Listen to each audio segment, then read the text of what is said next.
Hello students, this is Akanksha Gupta. Welcome to my channel. आज से हम न्यू टॉपिक स्टार्ट कर रहे हैं, एल्गोरिथम। देखिए, आज का हमारा जो टॉपिक है एल्गोरिथम। What is algorithm? आप डेटा स्ट्रक्चर में एल्गोरिथम पढ़ते हैं।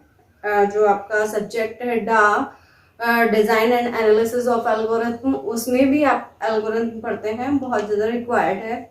बहुत सारी जगह आप बहुत सारे सिलेबस में एल्गोरिथम के बारे में जब भी कोई प्रोग्रामिंग लैंग्वेज स्टार्ट होती है उससे पहले पूछा जाता है व्हाट इज एल्गोरिथम। तो आज हमारा जो ये टॉपिक है हम जानेंगे कि एल्गोरिथम होता क्या है। देखिए, algorithm is a sequence of computation step that transform input into the output. Means किसी भी प्रॉब्लम को सॉल्व करने के लिए जो हम पर्टिकुलर स्टेप यूज करते हैं उन्हें हम एल्गोरिथम कहते हैं। मीन्स जैसे मैंने आपको कोई भी प्रॉब्लम दी, मैंने कहा आप 2 नंबर्स ऐड कीजिए, तो उस प्रॉब्लम को सॉल्व करने के लिए आप क्या करेंगे? पहले आपके पास ए और बी की वैल्यूज होनी चाहिए, और फिर आप क्या करेंगे? उसे ऐड करेंगे और फिर वो रिजल्ट प्रिंट कराएंगे। तो ये क्या है? एक पर्टिकुलर स्टेप जिन्हें आपको फॉलो करना पड़ेगा किसी भी प्रॉब्लम को का सॉल्यूशन देने के लिए। मैंने आपसे कहा कि एक बिल्डिंग बनाइए, तो बिल्डिंग बनाने के लिए क्या होगा? ऐसा तो है नहीं कि आप फर्स्ट डे ही लेबर लगाएंगे और स्टार्ट हो जाएंगे। तो आप क्या करेंगे? उस प्रॉब्लम को, मतलब प्रॉब्लम इन द सेंस आपके पास जो चीज है जिसे आपको करना है, तो उसके लिए क्या करेंगे? कुछ स्टेप्स कि भाई इनिशियल पहले मैप बनाएंगे किसी बिल्डिंग को बनाने के लिए, फिर मैप बनाने के बाद उसमें किस टाइप से उन्हें ऑर्गेनाइज करना है वो बताएंगे, उसके लिए क्या क्या मटेरियल है वो, और फिर टोटल उसका एक प्रोटोटाइप आप देंगे क्लाइंट को जिसके लिए आप बिल्डिंग बना रहे हैं। तो उसी तरह से मतलब जो भी आपके प्रोग्राम में आपको दिया गया है, क्लाइंट ने जो भी वर्क आपको दिया है, उस प्रॉब्लम को सॉल्व करने के लिए आप कुछ स्टेप्स लिखेंगे। वो स्टेप्स को ही हम क्या कहते हैं? उन सीक्वेंस को ही हम क्या कहते हैं? एल्गोरिथम। देखिए, algorithm is a sequence of computational steps. Algorithm is a sequence of steps that convert input into the output. Means जो क्लाइंट ने आपको रिक्वायरमेंट दी, उस रिक्वायरमेंट से, है ना, आप क्या कन्वर्ट करेंगे? एक आउटपुट कन्वर्ट करेंगे। लाइक जैसे मैंने एग्जांपल लिया कि आपसे कहा एक बिल्डिंग बनाने के लिए, आपने रिक्वायरमेंट ले ली, आपने स्टेप्स लिखे कि भाई मैं पहले मैप बनाऊंगा, फिर उसके बाद कि भाई बिल्डिंग के लिए क्या क्या मटेरियल चाहिए, फिर उसके बाद मैं इससे इस तरह से लेबर से ये हमने पहले फ्लैट बनाएंगे, फिर हमारे उसके बाद गार्डन बनाएंगे, फिर उसके बाद बालकनी, जो भी मतलब आपने बताया, और फिर उसके बाद वो मॉडल आपने दे दिया। तो ये जो पर्टिकुलर स्टेप्स हैं किसी भी चीज को सॉल्व करने के लिए, तो उन स्टेप्स को ही हम क्या कहते हैं? एल्गोरिथम कहते हैं। फॉर एग्जांपल ये स्टेप्स हैं। जैसे मैंने कहा ऐड का प्रोग्राम बनाना है, तो सबसे पहले स्टार्ट करेंगे, फिर उसके बाद हमें क्या चाहिए? A and B. Suppose 2 number को रीड करना है, read A and B, read A and B. फिर उसके बाद क्या करना है? ऐड कर दे इन्हें। सी में हमने इन्हें ऐड कर दिया। अब इसके बाद 4th स्टेप पे क्या होगा? प्रिंट सी। तो किसी भी प्रॉब्लम को सॉल्व करने के लिए जो भी हम स्टेप लिखते हैं, जो भी हम स्टेप लिखेंगे वो क्या होंगे? एल्गोरिथम। अच्छा, अब ये रिक्वायरमेंट, कुछ ये चीज तो समझ में आती है कि किसी भी प्रॉब्लम को सॉल्व करने के लिए जो भी स्टेप होते हैं, इनपुट से आउटपुट लाने के लिए जो भी स्टेप्स होते हैं, उन्हें हम एल्गोरिथम कहते हैं। कहाँ रिक्वायरमेंट होती है? कुछ स्टूडेंट कंफ्यूज होते हैं कि भाई एल्गोरिथम और प्रोग्राम में क्या डिफरेंस है ना? फिर हम एल्गोरिथम क्यों डेवलप करें या हम प्रोग्राम क्यों डेवलप करें, राइट? तो इसमें देखिए, यदि आप क्वेश्चन ये उठ जाता है एल्गोरिथम एंड प्रोग्राम, कि हम तो डायरेक्ट प्रोग्राम लिख लेते हैं। नहीं, अभी आप बहुत छोटे लेवल पर हैं, इसलिए आपका माइंड एल्गोरिथम आप अपने माइंड, जो एल्गोरिथम है वो अपने माइंड में ही डेवलप कर लेते हैं और फिर उसको प्रोग्राम करते टाइम इम्प्लीमेंट करते हैं। ठीक है, ऐसा नहीं होता कि हम डायरेक्ट प्रोग्राम लिख लें।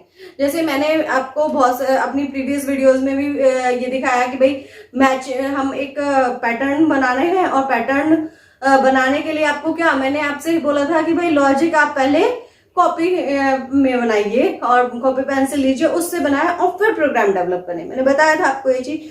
तो बिल्कुल वही चीज है ये कि प्रोग्राम और एल्गोरिथम में क्या डिफरेंस है कि ये जो है हमारा डिजाइनिंग फेज है एक तरह से, हाँ, और प्रोग्राम हमारा आता है इम्प्लीमेंटेशन फेज में।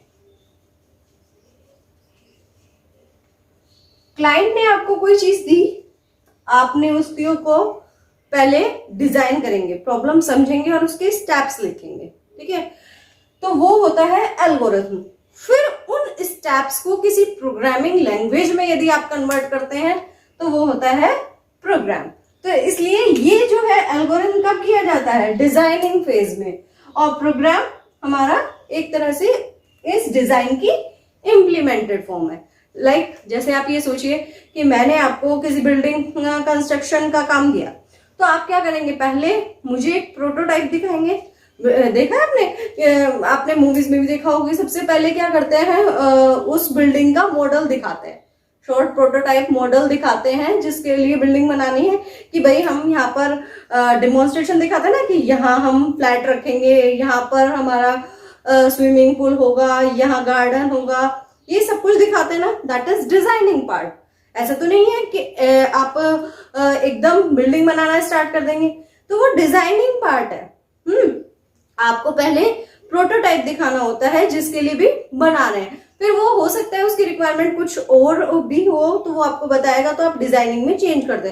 ऐसा तो नहीं कि पहले बिल्डिंग बना लेंगे फिर कोई चेंज बताया तो फिर दोबारा से बिल्डिंग बनाएंगे, नहीं, हमारा एक पहले डिजाइनिंग फेज होता है कि हम पहले प्रॉब्लम को समझते हैं, प्रॉब्लम के में क्या क्या रिक्वायरमेंट है वो समझते हैं सॉल्व करने के लिए, और हमें क्या क्या चीजों की रिक्वायरमेंट है, क्या क्या चीजें हमें सॉल्व करने के लिए स्टेप्स हमें फॉलो करने होंगे, और वो फॉलो करने में क्या प्रॉब्लम अराइज हो सकती है, वो पूरी हमें एक साइकिल फॉलो करनी होती है। वो होता है वो आता है हमारा डिजाइन फेज में। तो डिजाइनिंग फेज में ही हम एल्गोरिथम डेवलप करते हैं, और प्रोग्राम जब हमारा डिजाइन पास हो जाता है कि यस इट इज फिजिबल, तो उसके बाद हम प्रोग्राम इम्प्लीमेंट करते हैं कि यस ये लॉजिक परफेक्ट है, तो इसमें हमें और कोई अपडेशन नहीं चाहिए। जब ये पास हो जाता है तब हमारा हम प्रोग्राम इम्प्लीमेंट करते हैं। फिर सेकंड, इन दोनों में और क्या डिफरेंस हो सकता है, इसमें सिर्फ फील्ड नॉलेज होनी चाहिए, या आप कह सकते हैं और प्रॉब्लम नॉलेज, प्रॉब्लम और डोमेन नॉलेज, डोमेन नॉलेज होनी चाहिए। इसमें सिर्फ डोमेन नॉलेज होनी चाहिए और इसमें प्रोग्रामिंग स्किल्स होने चाहिए, प्रोग्रामिंग स्किल्स। एल्गोरिथम डेवलप करने के लिए आपको जरूरी नहीं है सी लैंग्वेज आती हो, या आपको जावा लैंग्वेज आती हो, या कोई पर्टिकुलर प्रोग्रामिंग लैंग्वेज आती हो। एल्गोरिथम लिखने के लिए सिर्फ आपको उस फील्ड से, जो भी प्रॉब्लम है उस फील्ड से रिलेटेड नॉलेज होनी चाहिए। लाइक आप कोई प्रोग्राम बना रहे हैं मैट्रिक्स मल्टीप्लिकेशन, तो आपको पता होना चाहिए कि भाई मैट्रिक्स क्या होती है, मैट्रिक्स की मल्टीप्लाई होती कैसे है। आपको मैथ्स की नॉलेज होगी तो आप कुछ कर पाएंगे, जब वो प्रॉब्लम तभी तो सॉल्व कर पाएंगे जब आपके पास मैथ्स की नॉलेज होगी। तो हमें क्या होना चाहिए, उस डोमेन की, उस फील्ड की, उस प्रॉब्लम की नॉलेज होनी चाहिए एल्गोरिथम के लिए। एल्गोरिथम के लिए आपको किसी लैंग्वेज का आना जरूरी नहीं है, आपको क्या है वो प्रॉब्लम अच्छे से आनी चाहिए। अच्छा, प्रोग्राम के लिए प्रोग्रामिंग स्किल्स होनी चाहिए। अब जो ये आपको दिया गया एल्गोरिथम बना के उसे किसी लैंग्वेज में कन्वर्ट करना है, तो वो क्या होता है, प्रोग्राम। अब प्रोग्राम जब किसी लैंग्वेज में आप कन्वर्ट करेंगे, प्रोग्राम बनाएंगे, तो उसके लिए उस लैंग्वेज की स्किल्स चाहिए। यदि आपको सी में डेवलप करना है तो सी की नॉलेज होनी चाहिए, आपको जावा में डेवलप करना है तो आपको जावा की नॉलेज होनी चाहिए, आपको वेबसाइट डेवलप करनी है तो आपको वेब टेक्नोलॉजी की नॉलेज होनी चाहिए। तो यहाँ पर आपके प्रोग्रामिंग स्किल्स काम आते हैं। सी की नॉलेज, यदि आप जावा में बना रहे हैं तो जावा की नॉलेज, सी में बना रहे हैं तो सी की knowledge, right. Next point, algorithm. Algorithm किसी भी लैंग्वेज में बनाया जा सकता है। नॉर्मली आप इंग्लिश लैंग्वेज यूज कर सकते हैं और सिंबॉलिक लैंग्वेज यूज कर सकते हैं, लेकिन इसमें क्या होगा, प्रोग्रामिंग लैंग्वेज की रिक्वायरमेंट होगी। प्रोग्राम बनाने के लिए क्या होगी, प्रोग्राम लैंग्वेज की। और एल्गोरिथम आप सिंपल इंग्लिश लैंग्वेज में लिख सकते हैं। जो एल्गोरिथम होता है उसे सिंबॉलिक लैंग्वेज में लिख सकते हैं।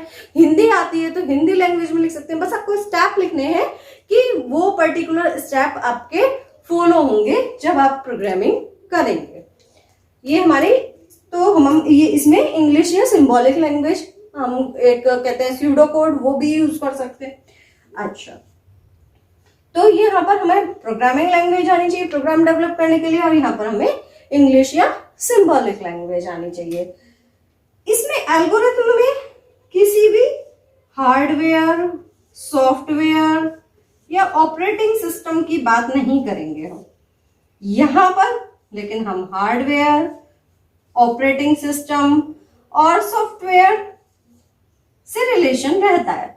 देखिए, यदि आपको देखा जाए तो यहाँ पर क्या होगा, एल्गोरिथम डेवलप करने के लिए क्या चाहिए, आपको उस फील्ड की नॉलेज होनी चाहिए, उस डोमेन की नॉलेज होनी चाहिए जिस प्रॉब्लम को आप सॉल्व करने जा रहे हैं, जिसके लिए स्टेप्स लिखने जा रहे हैं।